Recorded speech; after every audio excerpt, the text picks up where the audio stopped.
Hello, good evening all of you. आज मैं आपको बीएससी सेकेंड ईयर का सेकंड पेपर ऑर्गेनिक केमिस्ट्री के बारे में बताएंगे, जिसमें हम मैकेनिज्म ऑफ क्यूमीन हाइड्रोपेरोक्साइड के बारे में अध्ययन करेंगे कि क्यूमीन हाइड्रोपेरोक्साइड की क्रियाविधि किस तरह होती है। तो इसमें हम देखेंगे this acid catalyzed rearrangement requires the intermediacy of a positively charged oxygen atom at which phenyl group migrates. This leads to the generation of a carbocation at which H2O nucleophile attacks, giving a hemiacetal which eventually decomposes in the presence of acid to give phenol and acetone. The step involved in the mechanism are. तो इसमें हमने देखा this acid catalyzed rearrangement requires the intermediacy of a positively charged oxygen atom. तो इसमें जो भी हमारा cumene hydroperoxide है उसमें हमें एसिड, वो एक एसिड के रूप में है और वो उस पे क्या है, ऑक्सीजन के ऊपर एक हमें जरूरत है, मतलब कि पॉजिटिव चार्ज आ जाए। तो यहाँ पर क्या है, at which phenyl group migrate, जैसे ही ऑक्सीजन के ऊपर पॉजिटिव चार्ज आता है तो फेनल ग्रुप माइग्रेट होकर ऑक्सीजन के ऊपर अटैच हो जाता है। This leads to the generation of a carbocation at which H2O nucleophile attack, giving a hemiacetal. तो यहाँ पर हमें जरूरत क्या होती है, this leads to the generation of a carbocation. तो जैसे कि यहाँ पर एक कार्बोकेटाइन की हमें जरूरत होती है, जिससे कि H2O जो कि एक न्यूक्लियोफाइल होता है और वो अटैक करके हमें क्या देता है, हेमी देता है, which eventually decomposes in the presence of acid to give phenol and acetone, जिससे कि अंतोगत्वा जो एसिड से हमें एसिड की प्रेजेंस में हमें जो प्राप्त होता है वो हमें फिनोल और एसीटोन प्राप्त होता है। This step involves in the mechanism.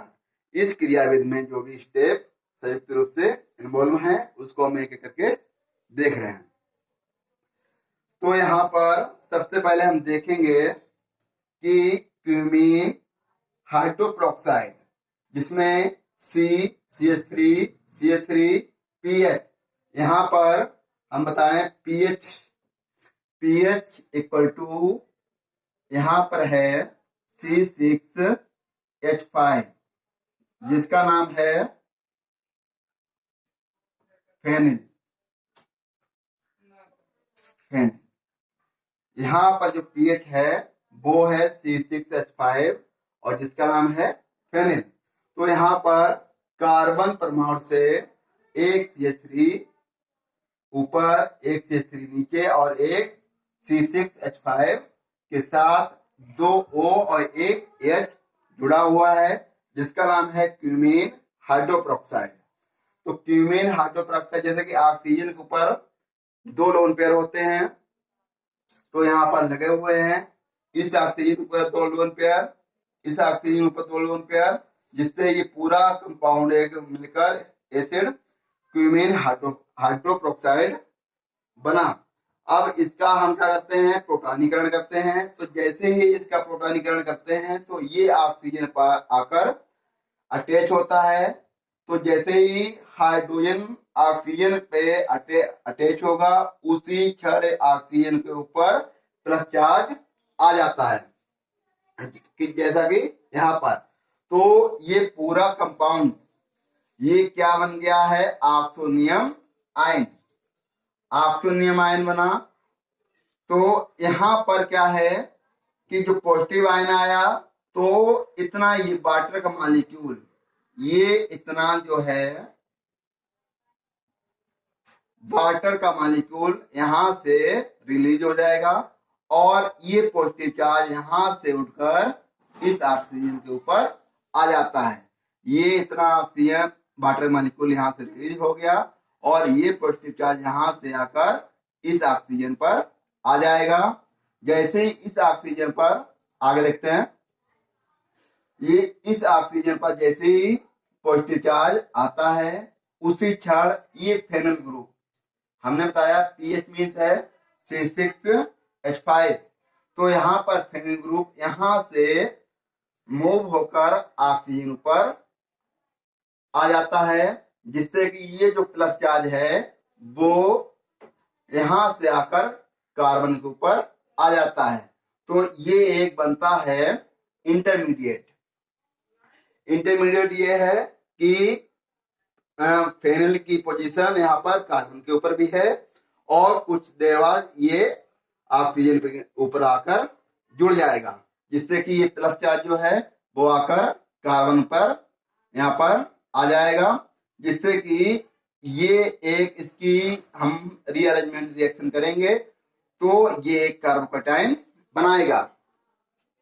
तो ये एक इंटरमीडिएट है और इंटरमीडिएट की जब हम रीअरेंजमेंट करते हैं तो यहाँ पर ये पीएच जब ऑक्सीजन ऊपर जाएगा तो प्लस चार्ज कार्बन ऊपर आ जाता है। यहाँ पर कार्बन ऊपर प्लस चार्ज आ गया और जो पीएच है वो ऑक्सीजन से जुड़ गया। तो ये क्या, इसको क्या पढ़ेंगे हम, कार्बोकैटायन। कार्बोकैटायन क्यों पढ़ेंगे कि कार्बन के ऊपर हमारा प्लस चार्ज आ गया।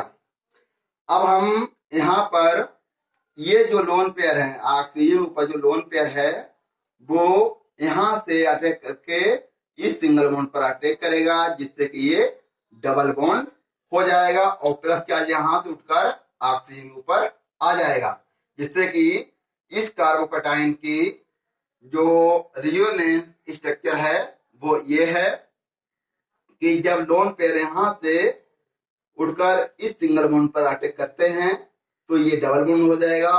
उसी क्षण कार्बन वैलेंसी पूरी हो जाएगी और प्लस चार्ज यहाँ से उठकर ऑक्सीजन ऊपर आ जाता है। तो ये हमारा कार्बोकैटायन ये है, इसकी रेजोनेंस स्ट्रक्चर एक ये बन जाती है। अब इसका हम क्या करेंगे, जब इसका हम वाटर से हाइड्रोलिसिस करेंगे तो यहाँ पर ये जो वाटर मॉलिक्यूल है यहाँ से जो अटैक करेगा, कहाँ पर करेगा, कार्बन ऊपर। जब कार्बन ऊपर अटैक करता है यहाँ से, ये वाटर मॉलिक्यूल है जिसपे दो लोन पेयर हैं, वो आकर इस कार्बन पर अटैक करेगा तो जो प्लस चार्ज था कार्बन पर वो यहाँ से ऑक्सीजन ऊपर पहुंच जाता है। तो यहाँ जो प्लस था वो जैसे ही इससे अटैच हुआ तो कार्बन वैलेंसी सिंगल बॉन्ड से पूरी हो गई और ये जो है सिंगल बॉन्ड से अटैच हुआ और ऑक्सीजन ऊपर प्लस चार्ज पहुंच गया। जैसे ही ऑक्सीजन ऊपर प्लस चार्ज पहुंचा उसी क्षण क्या होता है, यहाँ से ये जो H है वो प्रोटॉन के रूप में रिलीज हो जाता है, जैसे कि ये हुआ। आगे हम देखते हैं तो यहाँ से जैसे ही हाइड्रोजन परमाणु या हाइड्रोजन या प्रोटॉन ग्रुप में रिलीज हुआ तो यहाँ से क्या हुआ, C के ऊपर एक OH जुड़ गया और OPH, ये देखिए यहाँ पर। आगे हम देखते हैं कार्बन से दो मेथिल ग्रुप जुड़े हुए हैं, एक OH जुड़ा हुआ है, एक OPH जुड़ा हुआ है। तो यहाँ पर हम देखते हैं ये जो पूरा कंपाउंड बना हुआ है उसका जो नाम है वो है हेमी एसिटल। अब हेमी एसिटल इसका है, मगर हेमी एसिटल इसको क्यों बोलेंगे, क्योंकि एक ही कार्बन से जब एक एल्कोहलिक ग्रुप और एक इथरिक ग्रुप दोनों सेम कार्बन पर अटैच होते हैं तो उसे हम हेमी एसिटल कहते हैं। अब जो कंपाउंड हमारा हेमी एसिटल बना हुआ है उसे हम आगे फर्दर आगे बढ़ाएंगे तो यहाँ पर हम देखते हैं कि जो हमारा C single bond O single bond H था, यहाँ से ये जो ऑक्सीजन और हाइड्रोजन के बीच में सिंगल बॉन्ड था वो यहाँ से उठकर यहाँ आ जाएगा, तो ये सिंगल बॉन्ड पर अटैक करता है, तो ये हो जाएगा डबल बॉन्ड, जिससे कि हमारा इतना एसीटोन कंपाउंड, ये जो है इतना एसीटोन कंपाउंड जो है यहाँ से अलग हो जाएगा और ये बॉन्ड यहाँ से ब्रेक होकर यहाँ पर पहुंचता है, तो ये एक फिनोल के रूप में प्राप्त हमें होता है। जैसे कि ये कंपाउंड हमें मिला एसीटोन और ये है फिनोल, इसको हम इस तरह भी लिख सकते हैं।